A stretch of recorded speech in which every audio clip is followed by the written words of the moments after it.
Olá, nós estamos aqui dando continuidade ao nosso discipulado. Agora nós estamos no discipulado 9, finalizando essa parte de oração, parte 6, até que nós estudamos do versículo 5 ao versículo 12. E estudaremos hoje o versículo 13, que é muito importante. Vamos primeiramente orar, Obrigado, Senhor, pela Tua graça, misericórdia. Obrigado, Pai, mais uma vez por estarmos aqui, temos essa liberdade para estudar a Tua Palavra. Pedimos que o Senhor nos dê a compreensão, Senhor, ilumine nossos corações, para que esse estudo venha edificar nossas vidas e edificar a vida de cada um de nossos irmãos, da Helena Marilac, do Ronaldo, da Milena, da Ana, Senhor, da Vanessa, e alguma outra pessoa, Senhor, que assistir esse vídeo, Senhor, eu peço que também, Senhor, cubra de bênção, Senhor, no nome de Jesus Cristo.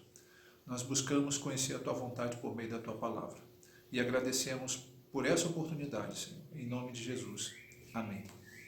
Bem, nós estudamos até o versículo 12, que fala sobre o perdão, e entramos agora no versículo 13. E com certeza enviarei a apostila aos irmãos na íntegra.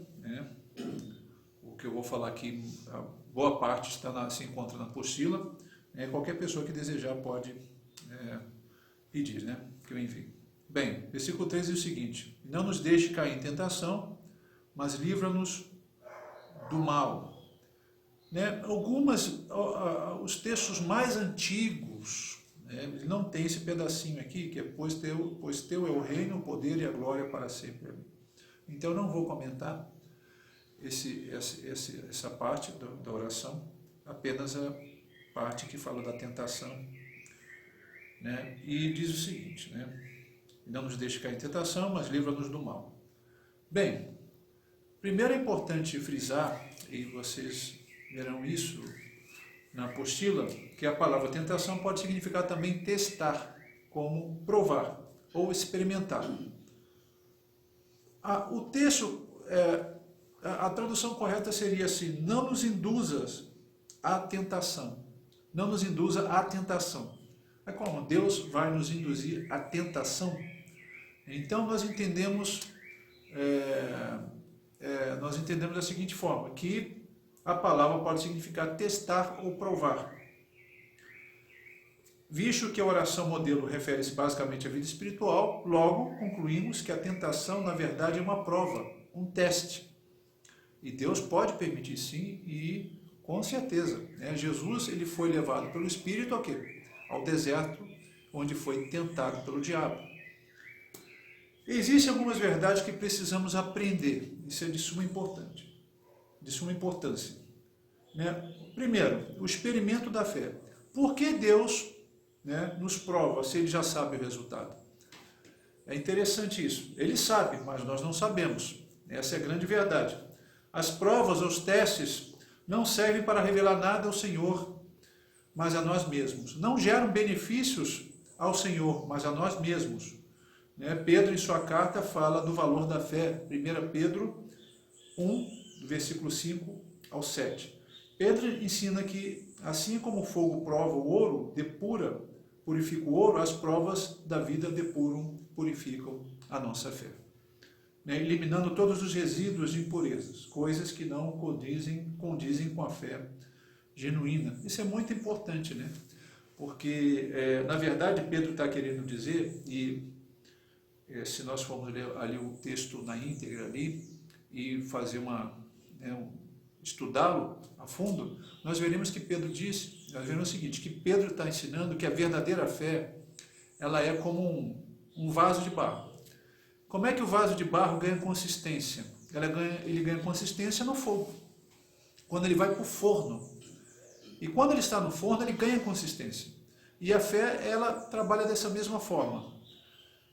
A fé, quando ela não é genuína, ela racha. O vaso, quando ele não é um vaso de qualidade, ele racha. E a fé funciona da mesma forma. Então é interessante a palavra que Pedro utiliza no texto. Então Deus permite que sejamos testados ou provados, né? E nossa fé ela ganha consistência nas provações, no fogo. Diferente, né, daquelas pessoas, né, e nós temos muito isso no Brasil, por causa da influência, né, do catolicismo, da influência das religiões afros, né, e aquele tipo de superstição, misticismo. Algumas pessoas, inclusive crentes, e algumas igrejas adotaram né, objetos sagrados, né, ou ungidos. Nós vemos esse tipo de superstição dentro das igrejas. Isso mostra que essas pessoas, elas não depositaram totalmente sua fé em Cristo. Então, a fé em Jesus não é o suficiente para elas. Elas precisam de um objeto, de alguma coisa, né, que o ajude. Inclusive, teve uma ovelha, né, era um aluno de teologia que foi perguntar ao pastor da igreja dele sobre a utilização de objetos sagrados na igreja que ele congregava, e o pastor disse que aquilo ali era para auxiliar na fé das pessoas. Isso não auxilia na fé de ninguém. A nossa fé no Senhor Jesus é o suficiente. Inclusive, Paulo fala sobre isso na carta aos Colossenses. Então, é importante atentar para essas coisas, porque se adotarmos esse tipo de postura, esse tipo de fé, nós vamos cair nesse misticismo, superstição, crendices, e é importante depositar nossa fé no Senhor, né, e crer que a fé no Senhor Jesus é o suficiente. Então, e se esse tipo de fé passar pelo fogo, será que ele vai resistir, né?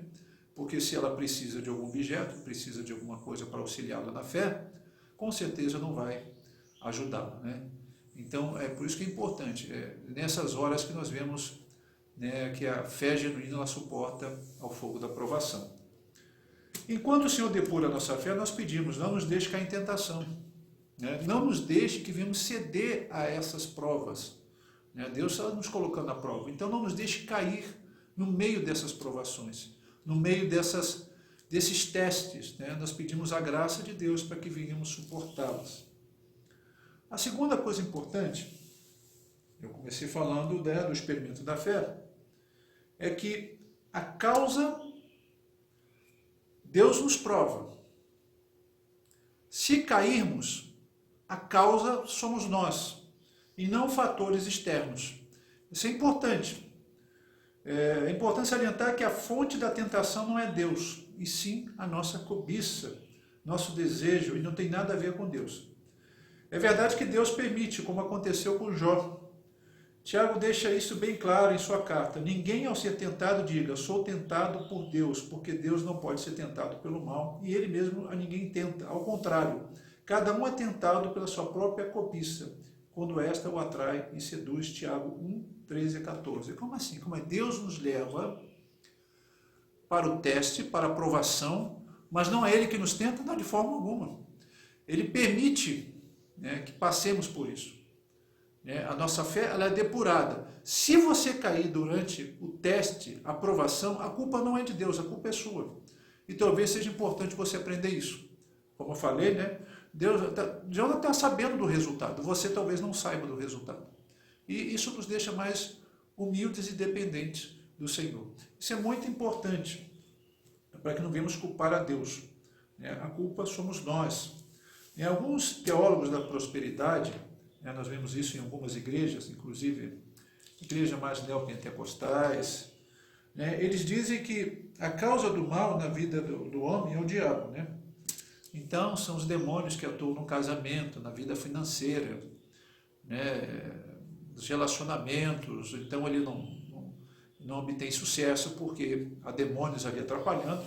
Bem, o ensino de Jesus e Tiago deixa claro que o pecado é o inimigo de dentro que abre as portas para o inimigo de fora.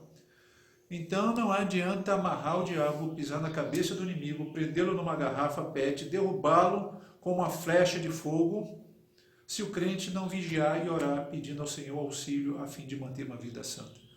Às vezes Deus permite que o diabo faça isso, né?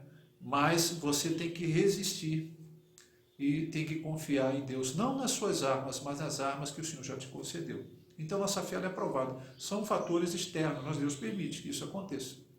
né? Mas se cair, você não pode responsabilizá-lo, responsabilizar o próprio diabo, né? A culpa é sua. É isso que Deus vai falar. Quando você estiver diante dele, ele vai falar, não há justificativa. Por quê? Porque em nós, né, habita o Espírito Santo, que é Deus. E quem se iguala a Deus nesse mundo? Né? Não é nem o diabo. Até o diabo está a serviço de Deus quando Deus assim quer, deseja. Então nós temos que ter isso em mente, né? Que todo o poder pertence ao nosso Senhor e Ele já nos deu os recursos, já nos concedeu a graça para que venhamos suportar e não ceder às tentações. Se cairmos, isso fica bem claro, a culpa não é de Deus, a culpa não é do diabo, a culpa não é de sua família, a culpa não é do mundo, a culpa é sua, a culpa é minha. Claro que o diabo ele atua contra tudo que Deus criou, mas a causa primária é o pecado, são as nossas tentações. E ele sabe muito bem nossos pontos vulneráveis e sabe os seus pontos vulneráveis também. E somente Jesus Cristo pode resolver esse problema. Aliás, já resolveu na cruz do Calvário. Basta o homem crer nisso e manter-se ligado ao seu Senhor durante a sua caminhada.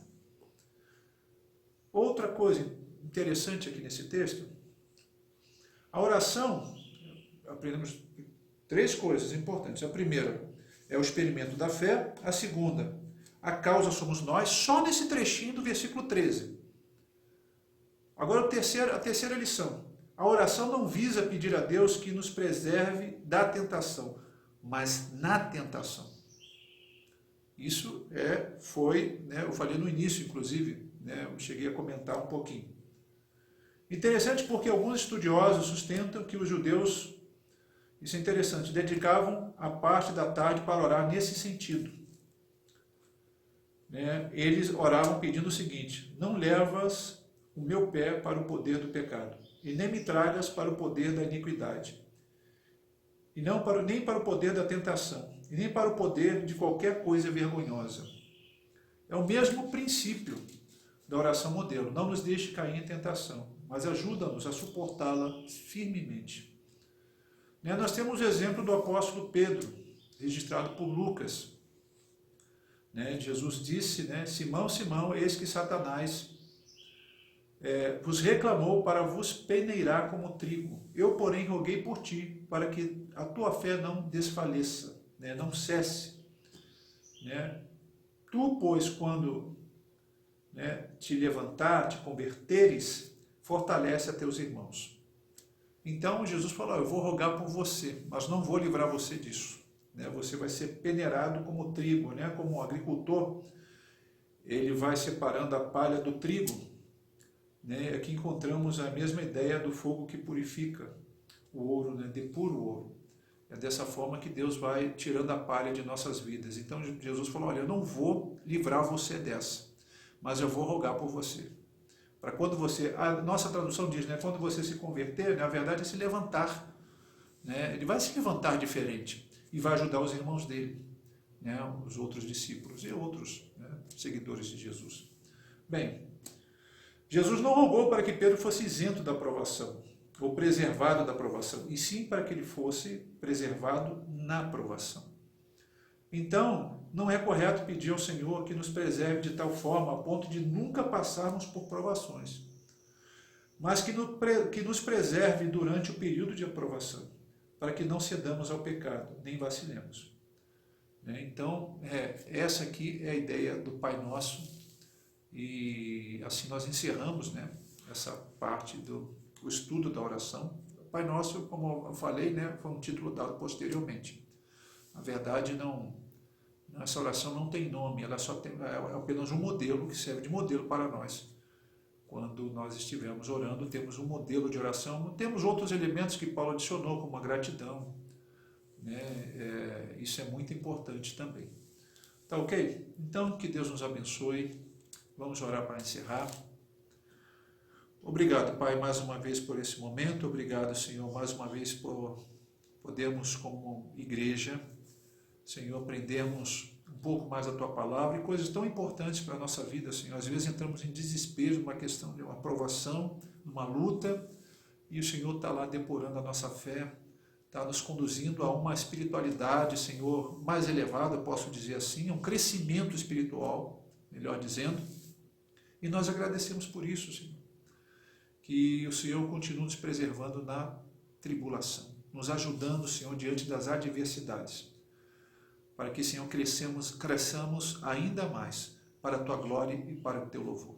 Nós agradecemos mais uma vez, Senhor, por estarmos aqui reunidos, Senhor, aprendendo a Tua palavra. O Senhor abençoe nossos irmãos, a cada um ouvinte. O Senhor possa conceder a Tua graça. Se existem alguns irmãos, algumas pessoas passando por lutas, Senhor, pessoas que chegaram até aqui e estudaram conosco, Pai, eu peço a Tua misericórdia, Senhor. O Senhor dê forças para que venha suportar e, o principal, permanecer fiel a Ti. Permanecer fiel à Tua palavra. É isso que nós pedimos. E desde já agradecemos por tudo. Amém.